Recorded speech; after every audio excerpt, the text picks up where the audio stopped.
starting from page 96.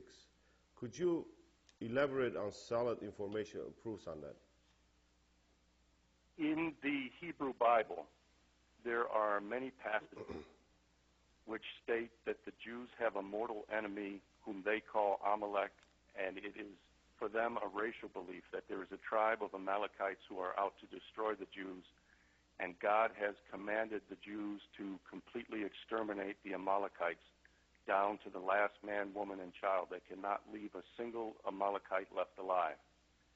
And when I began looking into that Jewish belief system, I found many writings in the Hebrew Bible, in the Jewish Talmud, and in Jewish Kabbalistic writings where it expressly states that in order for the Jewish people to receive redemption, in order for them to have their Messiah come and be restored in Palestine and build the Jewish temple, they have to exterminate the Amalekites. And the Jewish people associated the Armenians with the Amalekites. They believe that the Armenian people represent this racial enemy of the Jews which has to be exterminated. And there were many side issues that relate to that. The Armenians were the first nation to become Christians, and the Jews have always waged a war against Christianity. And that also played into it. And it is an absolute religious commandment for Jews that they have to exterminate the Amalekites, which means that they have to exterminate the Armenians. Is it until the modern days, until the starting of 1900s? I mean, what kind of solid writings they have that we could associate with the Armenian genocide? Yes, it is. It's a very modern belief, and it's a belief that is passed along to different people whom the Jewish people associate as their enemy. In the Bible, it says that God will have a war with Amalek from generation to generation. And at the specific time of the Armenian genocide, both in the phase that took place from 1894 to 1896 and at the height of the genocide in 1915, we have contemporary writings in Hebrew in Jewish publications where they call the Armenians the Amalekites.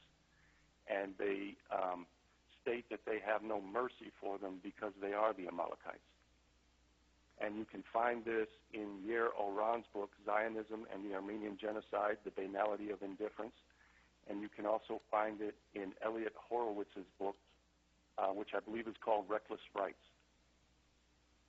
And you can find it in the Encyclopedia Judaica under Armenians, and also in the Universal Jewish Encyclopedia under Armenians.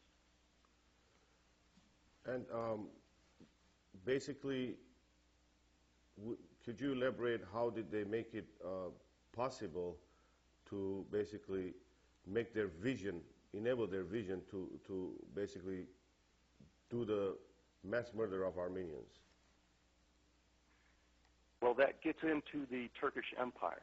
And the Turkish Empire in the period of the 1890s, which is also the same period that political Zionism took root in the writings of Pinsker and Theodor Herzl, the Zionist Jews had a stronghold within the Turkish Empire in the Salonican Jewish community, where there were many Jewish bankers and Jewish Freemasons who were organizing a revolt against the Turkish Empire.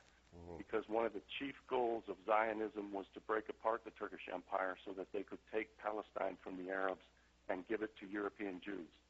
And they also had to destroy the Russian Empire because the majority of European Jews lived in Russia, and Russia would not let the Jews go because they knew it would result in economic hardships. So they engineered the First World War in order to break apart the Russian Empire and break apart the Turkish Empire. And they could engineer the First World War by pitting Christians against Muslims. And they decided that one way they could pit Christians against Muslims was to have the Sultan start killing Armenians. And they did that by convincing the Sultan that it was the Armenians who were going to conduct a revolution against the Sultan, and that the Christians were plotting to destroy the Turkish Empire. And so the Sultan began committing atrocities in the Balkans and in Turkey itself, and that started to create an outrage in England and America against Islam. Christians started to become pitted against Muslims.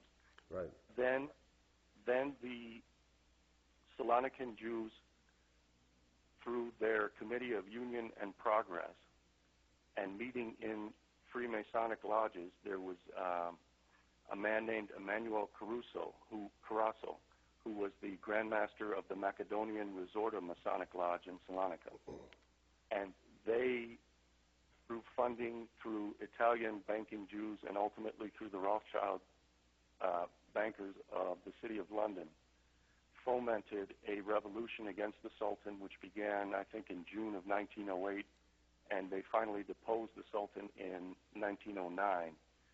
And they then started committing heinous atrocities against Christians in the Balkans, and specifically against the Armenians, in order to use that to cause the Christians to want to wage war against the Turkish Empire. And that resulted in the Balkan Wars. And then the Balkan Wars resulted in World War I. And in World War I, the leaders of the so-called Young Turks were actually all crypto Jews from Salonika. And the chief of those was Talat Pasha.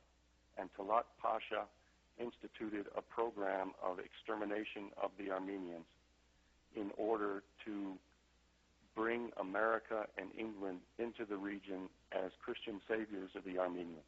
And they also attacked Russia because Russia had traditionally been a strong defender, especially of Greek Christians, in the Turkish Empire. And in this way, they were able to foment the First World War.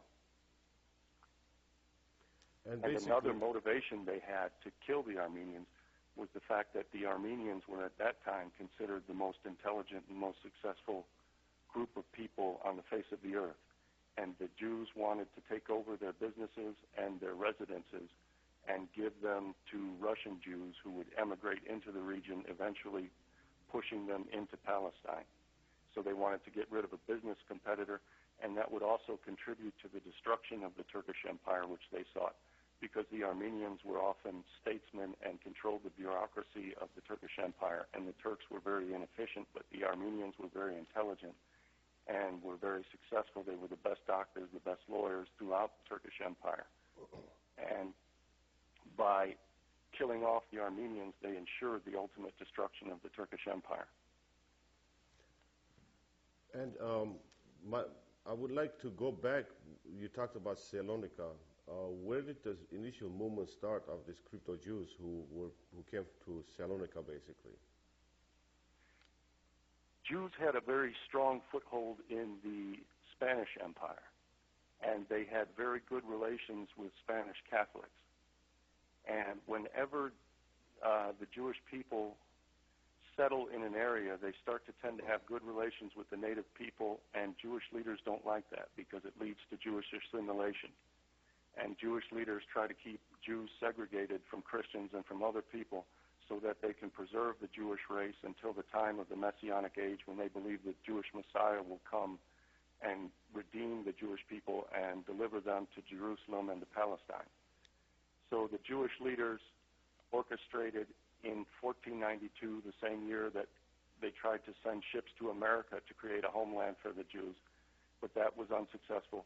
So they expelled the Jews from Spain, and many of the Jews from Spain went to Salonika, Greece, or Macedonia, and settled there. Other Jews remained in the Spanish Empire, and they had a choice to either convert to Christianity or die or leave. Those were their three options. So those Jews who remained in Spain, many of them pretended to be Catholics, and they would pretend to be the most ardent Catholics. You could always identify them by the fact that they were the most religious Catholics. But in secret, they would continue to practice Judaism. And another event that took place within the Turkish Empire itself is around 1666, there was a Jewish man named Shabbatai Tzvi who thought that he was the coming of the Jewish Messiah and that he would redeem the Jewish people and restore them to Palestine. This, of course, incurred the wrath of the Sultan, who did not want the Jews to take over his empire. So he latched on to Shabbatai Tzvi and insisted that he convert to Islam or he'd cut his head off. And Shabbatai Tzvi pretended to convert to Islam so that he could subvert the religion from within. And many of his followers pretended to convert to Islam. And like the supposedly Catholic Jews of Spain, they were often the most ardently religious Islamic people in the Turkish Empire, even though in secret they would remain Jews. And they would even not tell their children that they were Jews until they reached a certain age. I think it was 13 or 18. Right. And this formed a cult in Salonika. And Shabbatai Sevi, when he died, Jews believe that the souls can be reincarnated, like the Buddhists believe, especially within this sect of Judaism, which to be known as the Dernmei. And they believe that the soul of Shabbatai Sevi passed on to a man named Baruch Yah Russo.